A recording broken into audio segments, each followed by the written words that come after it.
With this farm bill looming, what kind of support are you going to have in Congress for 2018? Well, that's tell me who's going to be there. We'll have a lot of new House members, and so what I'm encouraging all of the production groups out there is when the election in November happens and we know who the new players are going to be, to go immediately to those folks who have not been in the legislatures or don't have existing positions taken with respect to agriculture, begin to cultivate. I should have said this in there.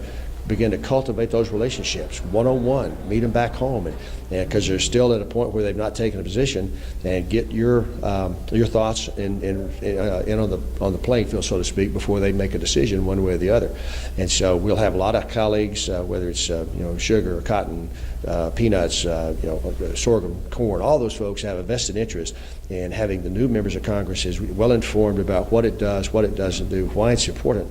That's possible because they're the ones who are going to be voting on it in 17 and 18 when we begin the actual process of trying to reauthorize it. You think this will go smoother, or will this be a 2020 farm bill when you get done? No, this is going to go as smooth as a puppy's breath. We're going to get this maybe done.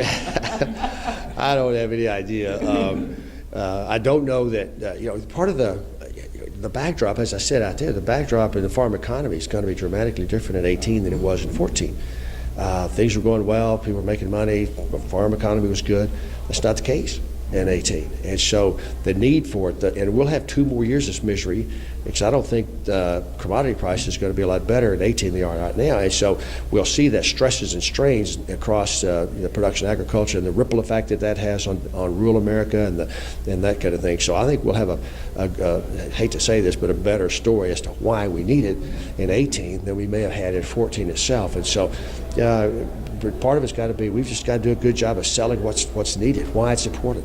As I mentioned out there, it delivers the most affordable food and fiber supply of any developed nation to America's consumers.